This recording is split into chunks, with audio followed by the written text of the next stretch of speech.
Did you know that someone can track you using WhatsApp?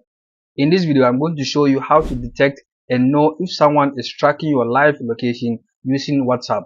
Whatever I'm going to share with you in this video is for educational purposes only. So make sure you don't do this to anyone.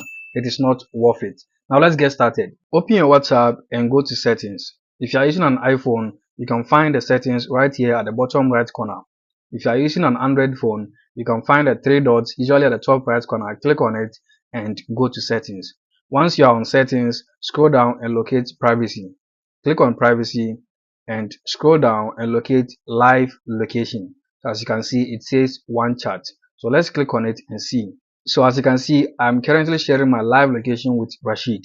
What this means is that wherever I go, they can be able to track me.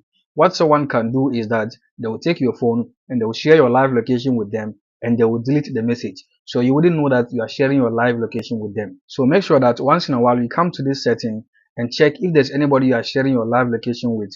Then click on stop sharing and then go ahead and click on stop sharing, and now they cannot track you anymore.